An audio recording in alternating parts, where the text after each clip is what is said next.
મુસ્લિમ આગેવાનોએ વિરોધ કર્યો છે। યુસીસીની કમિટીમાં મુસ્લિમ સભ્ય ન હોવા મુદ્દે તેમણે સવાલ ઉઠાવ્યા। સરકારે બનાવેલી કમિટીમાં મુસ્લિમ સમુદાયને પ્રતિનિધિત્વ આપવા માટે તેમણે માંગ કરી છે।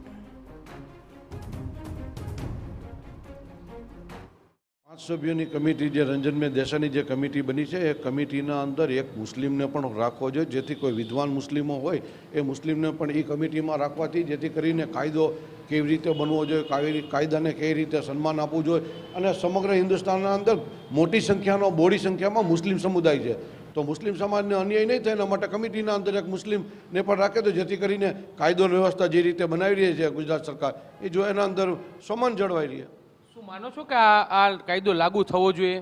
અત્યારની દ્રષ્ટિએ તો જોઈએ છે કે આ કાયદો કોઈ સંજોગોમાં ન લાગવો જોઈએ, કેમ કે જ્યારે ટ્રિપલ તલાકની વાત આવી હતી ત્યારે 5-7 બૈરાઓને બેસાડી અને જે કાયદાને જેવું 1400 વર્ષ જે કાયદો હોય એને એક જ દિવસની અંદર એનો વિભાજન કરી નાખે એ કેટલી હદે યોગ્ય છે?